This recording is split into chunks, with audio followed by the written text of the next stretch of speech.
2024 August 17 പുതുവർഷം ആരംഭിക്കുകയാണല്ലോ. അതായത് 1200-ാം ആണ്ട് ആരംഭിക്കുകയാണ്. അപ്പോൾ അടുത്ത ഒരു വർഷത്തെ, അതായത് 2024 ആഗസ്റ്റ് 17 മുതൽ 2025 ആഗസ്റ്റ് 16 വരെയുള്ള ഫലങ്ങളാണ് പറയുന്നത്. പ്രത്യേകിച്ച് ചിങ്ങം, വൃശ്ചികം രാശിക്കാരുടെ. ഇത് പൊതുവെയുള്ള ഒരു ഫലം ആണ്. അപ്പോൾ ആദ്യമായിട്ട് ചിങ്ങം രാശിക്കാരെ കുറിച്ച് പറയാം. മകം, പൂരം, ഉത്രത്തിൽ കാല്, ഉത്രത്തിൻ്റെ ആദ്യത്തെ പാദം, ഈ നക്ഷത്രങ്ങളാണ് ചിങ്ങം രാശിയിൽ പെടുന്നത്. ഇവർക്ക് വ്യാഴം 10-ലും ശനി 7-ലും ആണ്. വളരെ അനുകൂലമായിട്ടുള്ള ഒരു സമയമാണ് എന്ന് പറയാം. തൊഴിൽ രംഗത്ത് വളരെ ശോഭനീയമായിട്ടുള്ള ഒരു അവസ്ഥ ആണ്. അതുപോലെ കർമ്മരംഗം പുഷ്ടിപ്പെടും.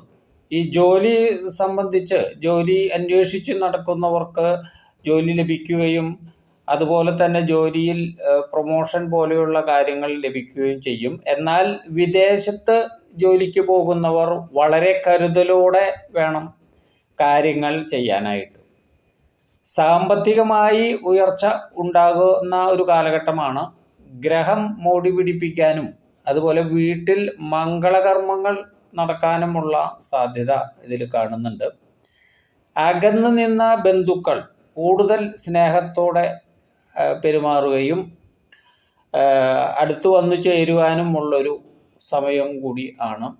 ഇതുവരെ ലഭിക്കാതിരുന്ന പൈതൃക സ്വത്തുക്കൾ അധീനതയിൽ വന്നു ചേരും. വിദ്യാർത്ഥികൾക്ക് നല്ല സമയമാണ്.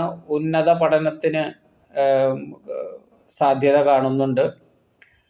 പൊതുവെ ആഗ്രഹിക്കുന്ന കാര്യങ്ങൾ നടക്കുവാൻ അനുകൂലമായിട്ടുള്ള സമയമാണ്. എന്നാൽ ഇത് പൊതുഫലങ്ങൾ ആയതുകൊണ്ട് ഓരോരുത്തരുടെയും ഇപ്പോഴത്തെ ദശാകാലം അനുസരിച്ച് വ്യത്യാസങ്ങൾ ഉള്ളതുകൊണ്ടും അവരവരുടെ ദശാകാലം എന്തെന്നറിഞ്ഞ് അതിലെ ഗുണദോഷങ്ങൾ പരിഹരിക്കേണ്ടതാണ്. അങ്ങനെ അറിയാൻ ആഗ്രഹിക്കുന്നവർ അവരവരുടെ ജനന തീയതിയും സമയവും, ഇംഗ്ലീഷ് ജനന തീയതി സമയം അയച്ചു തരിക. അതനുസരിച്ച് നമ്മൾ പറയുന്നതാണ്. അതിനെ വാട്സപ്പ് നമ്പറുമായി ബന്ധപ്പെടുക. വാട്സപ്പ് നമ്പർ ഇതിൽ കൊടുക്കുന്നുണ്ട്.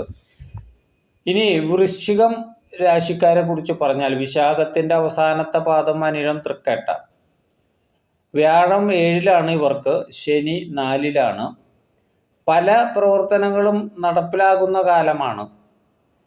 ഒരു ഭാഗ്യമുള്ള കാലഘട്ടം എന്ന് പറയാം. ഇതുവരെ ഉണ്ടായിരുന്നതിൽ നിന്ന് വ്യത്യസ്തമായി ഇവർക്ക് വളരെ അനുകൂലമായിട്ടുള്ള ഒരു സമയമാണ്. കർമ്മമേഖല പുഷ്ടിപ്പെടുന്ന ഒരു സമയം കൂടിയാണ്. കല, രാഷ്ട്രീയം എന്നീ രംഗത്തുള്ളവർക്ക് അനുകൂല സമയമാണ്. ഗ്രഹം, വാഹനം എന്നിവയൊക്കെ വാങ്ങാൻ കഴിയുന്ന കാലഘട്ടം കൂടിയാണ്.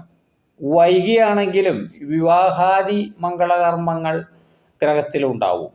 വർഷങ്ങളായി സന്താന സൗഭാഗ്യം ഇല്ലാത്തവർക്ക് അത് ഉണ്ടാകുന്നതാണ്. തൊഴിലിൽ പ്രമോഷൻ, ഉയർച്ച അല്ലെങ്കിൽ പുതിയ നല്ല രീതിയിലുള്ള ജോലികളൊക്കെ ലഭിക്കാനുള്ള സാധ്യതയുണ്ട്. വീട് വിട്ട് നിൽക്കാനുള്ള സാധ്യത വളരെ കൂടുതലാണ്. പിന്നീട് ഇതിൽ അനാവശ്യമായിട്ടുള്ള സംസാരങ്ങൾ മൂലം ഉണ്ടാകുന്ന വാക്കുതർക്കങ്ങൾ ഒഴിവാക്കുകയാണ് വേണ്ടത്. അത് സുഹൃത്തുക്കളായിട്ടായാലും മേലധികാരികളായിട്ടാണെങ്കിലും. അതുപോലെ ലോൺ പോലെയുള്ള വായ്പകൾ മറ്റും എടുക്കുന്നവർ അത്ര അത്യാവശ്യമുണ്ടെങ്കിൽ മാത്രം എടുക്കുക. ആരോഗ്യകാര്യങ്ങളിൽ ചെറിയ പ്രശ്നങ്ങളൊക്കെ ഉണ്ടെങ്കിൽ കൂടി അതെല്ലാം യഥാവിധി തരണം ചെയ്യുന്നതാണ്. ചെയ്യുന്ന മരുന്നുകളും മറ്റു ഇതുകളൊക്കെ ഫലവത്താകുന്നതാണ്. വിദ്യാർത്ഥികൾക്കും വളരെ നല്ല ഒരു സമയമാണ്.